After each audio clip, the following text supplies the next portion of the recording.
Hey everybody, and welcome back to the channel. So in this video, big surprise, we have Apocalypse as our first rank 4, and this is just going to be a damage test essentially. Really excited about this rank up. As this video goes on, I'm going to tell you a little bit about why I chose Apocalypse over other champs like say Dr. Doom or things like that.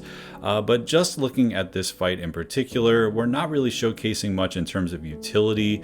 I guess you could say that the heavies canceling out the rock stacks with his bleed application is some form of utility, but ultimately this is just looking at the rank 4 and the damage test.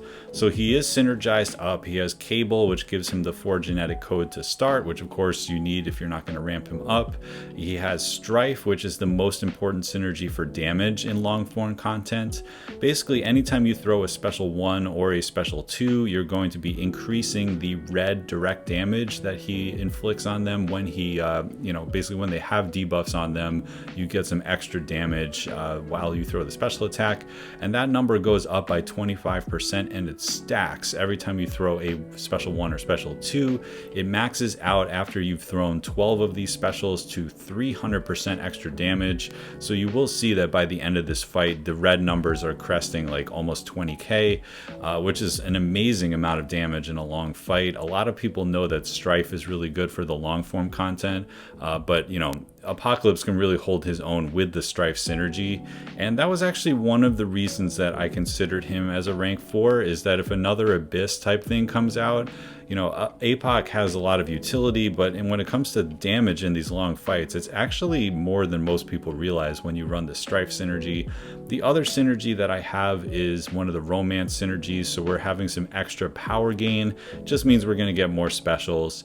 And one of the really cool things about having a rank 4 is that we saw the skirmish charges at the beginning were 150. So that is significantly more than when I was going into this thing with a 5-star Aegon the first time I did Abyss. 150 is pretty nice based on his challenger rating.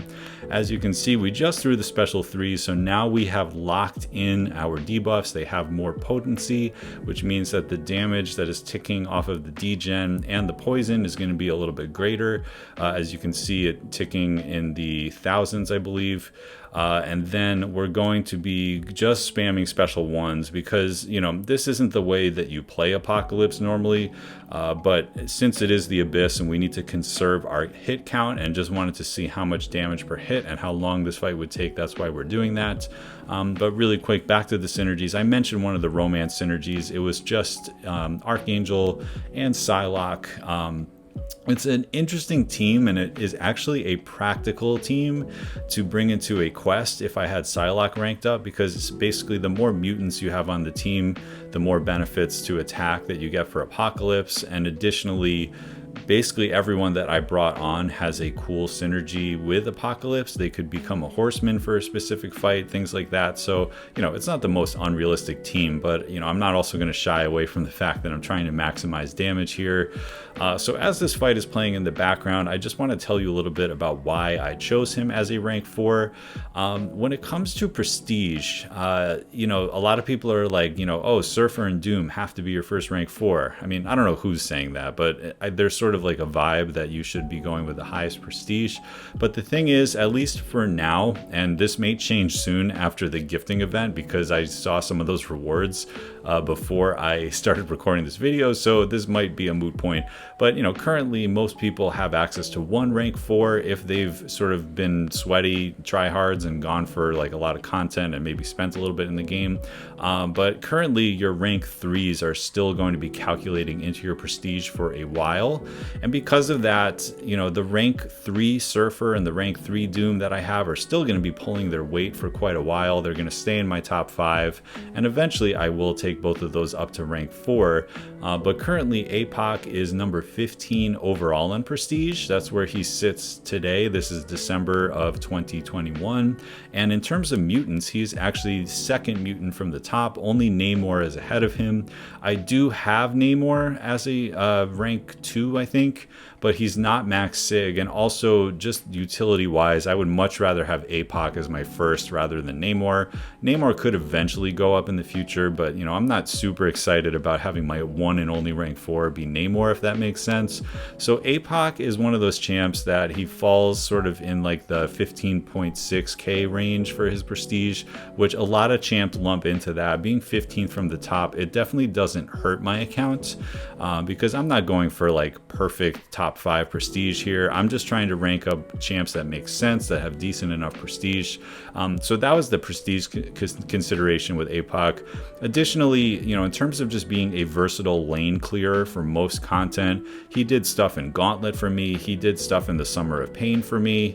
He's just very versatile, and he's going to continue to be able to do stuff. As I mentioned with the long form content, if we get Abyss 2.0 coming out someday, he is by far like a good option as a rank 4 in my mind, in terms of like a general lane clearer that also has utility. And then of course there's Alliance War and Alliance Quest, to be honest. He fits on some of the Alliance Quest paths, but for Alliance War, you know, if we have a bunch of Apocs, we already have another one in our battle group. One of them can be on defense. That gives us some versatility. And in terms of attack, as long as he doesn't get banned too much, like having 2 on attack is pretty amazing. I think that he's a really versatile attacker all by himself.